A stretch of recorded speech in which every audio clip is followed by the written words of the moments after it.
பிள்ளைங்களை டீச்சரை அடிக்க விடுங்கயா. இன்னைக்கு பாத்தியா, பென்சில்ல தொடங்கி அருவா வரைக்கும் போயிடுச்சு. முந்தியெல்லாம் அப்படியா இருந்துச்சு?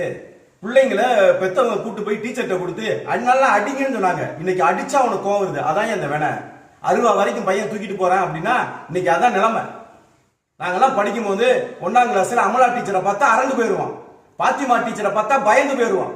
கெலன் டீச்சரை பார்த்தா கண்ணாபுனான்னு ஓடுவோம். பிரேமா டீச்சரை பார்த்தா பின்னங்கால் தெரிக்க ஓடுவோம். கீதா டீச்சர் கிள்ளிடுவாங்கன்னு பயப்படுவோம். அந்த பயம் இருந்துச்சியா. தயவு செய்து பெத்தவங்க டீச்சரை கண்டிக்க விடுங்கயா. இல்லைன்னா புத்தக பையில புத்தகம் கொண்டு போறதுக்கு பதிலா அருவால தான் கொண்டு போவான். நாங்கெல்லாம் படிக்கிறப்ப புத்தகத்துக்குள்ள மயிலிறக வச்சு குட்டி போட்டு நினைச்சிட்டு தூக்கிட்டு போனோம் பள்ளிக்கூடத்துக்கு. பைக்குள்ள மயிலிறக வச்சு. இன்னைக்கு அருவாலை தூக்கிட்டு போற நிலை வந்ததுக்கு காரணம் பிள்ளைகளை ஆசிரியர்கிட்ட ஒப்படைங்க. உங்ககிட்ட எவ்வளவு நேரம் இருக்கிறாரோ அதற்கு இணையான நேரம் அவன் அவங்களுடைய டீச்சர்ஸ் கூட ஆசிரியர் கூட தான் இருக்கிறாங்கிறத மறந்துடாதீங்க. அவங்களும் உங்களை மாதிரி பிள்ளைகளுக்கு அம்மா அப்பா தாயா.